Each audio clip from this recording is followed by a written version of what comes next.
following portion of Living Local Carolina is sponsored by UNC Health Southeastern. Well, welcome back to Living Local Carolina, everyone. Today I am at UNC Health Southeastern's Gibson Cancer Center, and I'm joined by Catherine, who's a PA here. How are you doing? Thanks, I'm doing very well. How are you? I'm doing great. Awesome. It's a beautiful day, and we're going to talk a little bit about what you guys do here and some of the services that you offer and what makes you different from other places. Okay. Let's dive in. Talk to me about Gibson Cancer Center and what makes you guys different. So one of the amazing things about this cancer center was that the Gibsons, who donated the money for it, they wanted to be able to keep treatment local.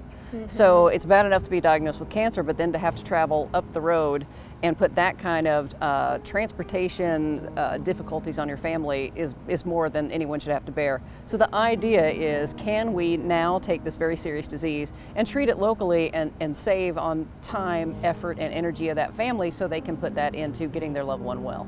That's amazing. Yeah. So let's talk, this is obviously something that's different for every patient. Cancer is a very difficult thing to treat. How do you guys approach it?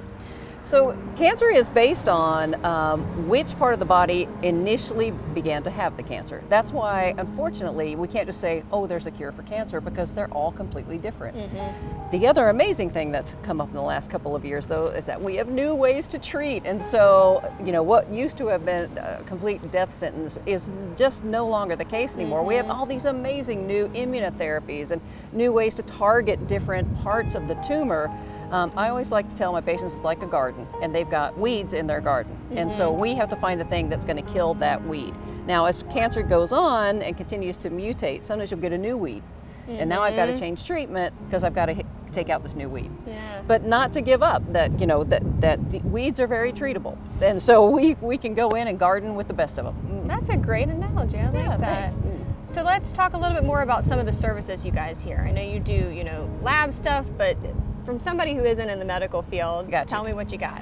So basically, from soup to nuts, we have patients come in, they get their labs drawn.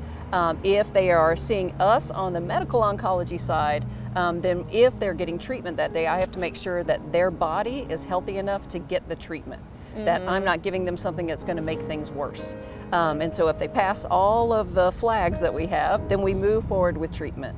And then we continue to make sure that the treatment that we're doing is still working, that I'm still killing the right weeds. And so we will do imaging. So we have CT scans, we have PET scans. We actually have a PET scanner here in the building, which is unusual. A lot of times it's a traveling PET, and then you have to wait and put a delay in treatment sometimes because you're waiting for the scanner to get here. We actually have one, so that's been a blessing. And it has more than one use. You can also use it for cardiac PET scans. Wow. So again, for a very, very rural place, we have really high speed, high tech treatment options and imaging options that are available, not just anywhere.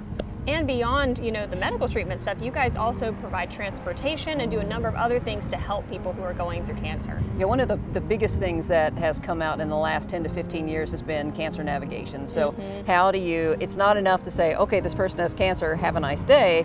We've got to treat the whole person, and that includes their family, their ability to get the patient to, you know, to their appointment, and then do they need help getting things to eat? Do they need help with transportation? Do they need help affording their medication? So all of that is a whole person approach to our patients here, and that's why we have really incredible oncology social workers.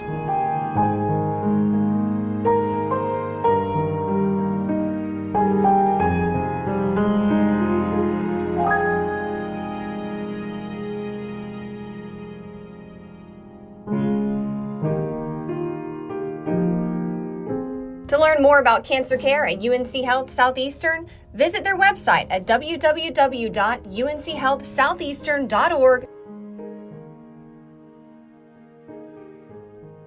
This portion of Living Local Carolina was sponsored by UNC Health Southeastern.